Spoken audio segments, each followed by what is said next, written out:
কি হলো আবার? আমি যে আর হাঁটতে পারছি না। রোজ রোজ তোর জন্য স্যারের বকুনি খেতে পারবো না। ঠিক আছে, তোরা যা, আমি একাই এক্ষুনি যাব। থাক তাহলে। আইসক্রিম, আইসক্রিম চাই, আইসক্রিম। কি হলো আর্জুনিয়া, তুমি এখানে বসে কি করছো? কিছু না। স্কুলে যাবে না? না। স্কুল ফাঁকি দেওয়া খুব খারাপ। আমিও স্কুল ফাঁকি দিতাম।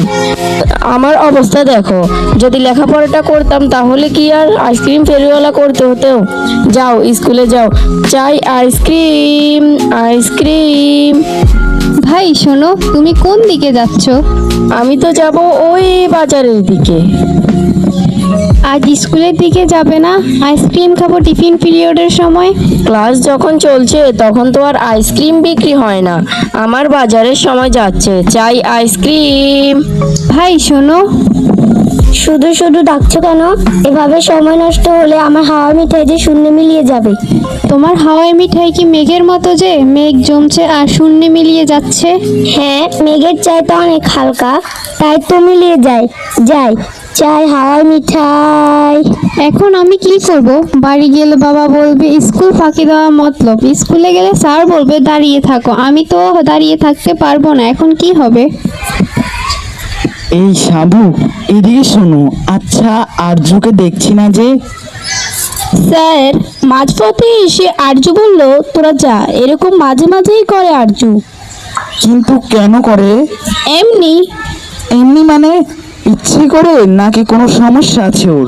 জানি না স্যার। আচ্ছা, এই যে সোমেন, এদিকে শোনো। তোমার কি মনে হয় আরজু কি ইচ্ছে করে স্কুল কামাই করছে? স্যার, ওর যে কি হয়, হঠাৎ করে বলে আমি আর যেতে পারছি না, তোরা দাঁড়া। তখন ওয়ার্নিং বেল বেজে গেছে, আর কি দাঁড়াতে পারি, তাই তো চলে আসি। সেটাই ভালো না স্যার? কোথায় যেন একটা সমস্যা মনে হচ্ছে। স্যার, ওই ছেলেটার সাথে আমারও দেখা হয়েছে।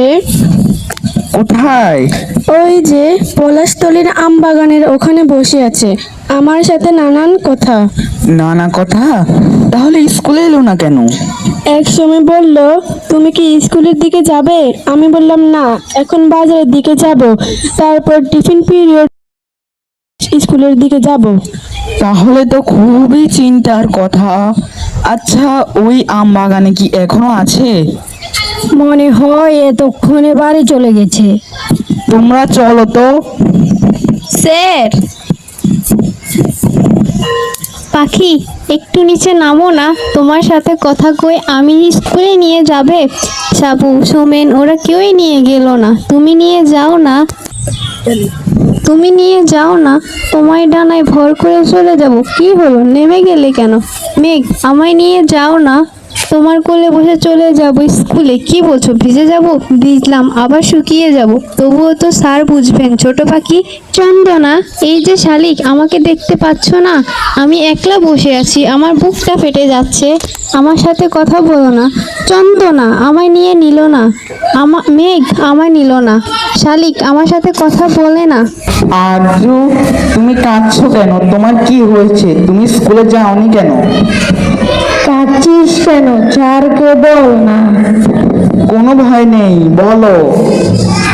স্যার, আমি যে আর বেশি হাঁটতে পারি না, পা দুটো অবশ হয়ে আসে। তোমার বাবা মাকে বলনি কেন? বলেছি, বাবা বলে হাঁটাহাঁটি করলে ঠিক হয়ে যাবে। তোমার পা দুটো দেখি। এই তো রোগ, তোমার পা চিকন হয়ে গেছে। মা জানে, সেই ছোট্টবেলায় কি যেন অসুখ হয়েছিল, সেই থেকে পাটা চিকন। মা বুঝে, কিন্তু কাঁদে শুধু। তোমরা খেয়াল করনি? না স্যার। তোমাদের বন্ধু না? জি স্যার। তোমার যদি এরকম হতো? আমরা বুঝতে পারিনি স্যার, এরকম বুঝলে আমরা দুজনে ধরে এভাবে নিয়ে যেতাম। বলো, স্কুলে যাবে নাকি বাড়ি যাবে? স্কুলে স্যার। চলো দেখি তোমার চিকিৎসার জন্য আমরা কি করতে পারি।